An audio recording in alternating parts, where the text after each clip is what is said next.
ये क्वेश्चन जो है वो बहुत ट्रिकी है और ये अच्छा क्वेश्चन है इस पूरे क्वेश्चन सीरीज का। इसमें क्या दिया है कि आपको पहले ग्राफ ड्रॉ करना है।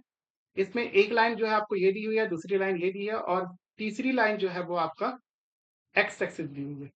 और इसमें जो है वो एक ट्राइंगल का फॉर्मेशन हो रहा है। 3 लाइन यहाँ पे मिलेगी तो वहां पे ट्राइंगल बनेगा और उस ट्राइंगल वाले रीजन को शेड करना है। ठीक है, ये सिंपल सा हो गया। तो देखो इसमें 2 लाइन, तीसरी लाइन तो फिक्स है एक्स एक्सिस। ठीक है, 2 लाइन कहाँ पे कट कर रही है वो मैं चेक कर लेता हूँ। लेट सपोज मेरे को यहाँ से पहला इक्वेशन मैं लेता हूँ यहाँ पर X minus Y plus one is equal to zero. यहाँ से मैं जो है वो एक्स की वैल्यू निकाल वाई की वैल्यू निकाल लूँ तो हो जाएगा X plus one is equal to Y. ठीक है, तो यहाँ पे जो है वो एक्स डाल देते हैं। एक्स डाल देते हैं तो ये क्या हो जाएगा एक्स प्लस वन। पहले एक्स पे जो है वो जीरो वैल्यू डाले। ठीक है, एक्स एक्स पे जीरो, एक्स पे जीरो नहीं करते अपन वाई पे जीरो कर लेते हैं।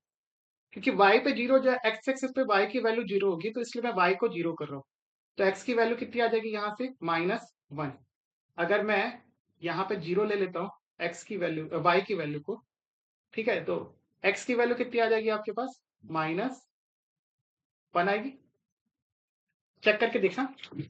ठीक है, सेकंड केस हम लोग लेते हैं, हम लोग एलिमिनेशन मेथड से इसको सॉल्व कर लेते हैं। एलिमिनेशन मेथड से जैसे सॉल्व करेंगे तो ये दोनों पॉइंट लाइन जो है कहाँ पे कट करेगी वो हमको पॉइंट मिल जाएगा। तो इसका इक्वेशन कैसे बनेगा आपके पास। उसका equation let suppose 3x plus 2y minus 12 है इज इक्वल टू जीरो। यहाँ से हम लोग क्या करेंगे y की value in terms of x निकालेंगे। तो y इज इक्वल टू कितना हो गया आपका, इसको रीअरेंज करो, 3x माइनस 12 बाय 2। तो आपका क्या हो जाएगा ये y पे वैल्यू कितनी हो जाएगी।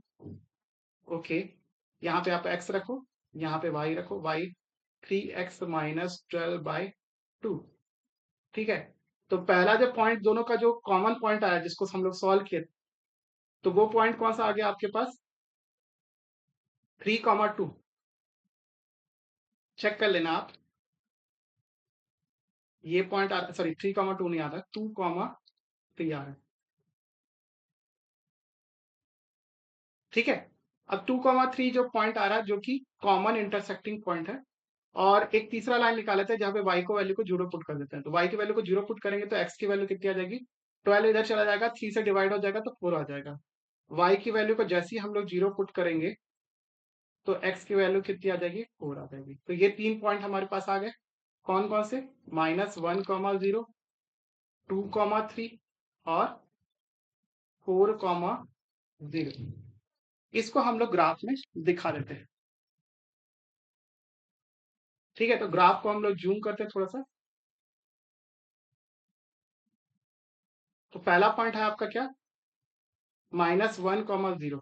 तो -1,0, इसको मैं रेड कलर से दिखा देता हूँ। तो ये आपका पॉइंट हो गया -1,0। सेकेंड पॉइंट जो है वो 4,0 है, तो ये 4 हो गया। तो ये हो जाएगा आपका 4,0। तीसरा पॉइंट जहां पे ये मिल रहा है एक दूसरे में को, ये हो जाएगा 2,3। ये वाला पॉइंट हो गया। ये हो जाएगा 2,3। इन तीनों पॉइंट को जो है आपस में मिला देते हैं तो आपका एक ट्राइंगल बन जाएगा। और वही ट्राइंगल के को शेड करने बोल रहा है। ठीक है, ये ट्राइंगल बन गया। इस ट्राइंगल को हम लोग शेड कर देंगे, शेड कर देंगे कोई भी कलर से। ये जो लाइन मैंने ड्रॉ किया है, ठीक है, आपको भी मार्क कर लेना, मैंने ये शेड कर दिया इस ट्राइंगल को। ठीक, कभी कभार क्या होता है कि यही क्वेश्चन को थोड़ा सा ट्विस्ट करके पूछता है और वो ये बोलता है कि इस ट्राइंगल का एरिया निकालो।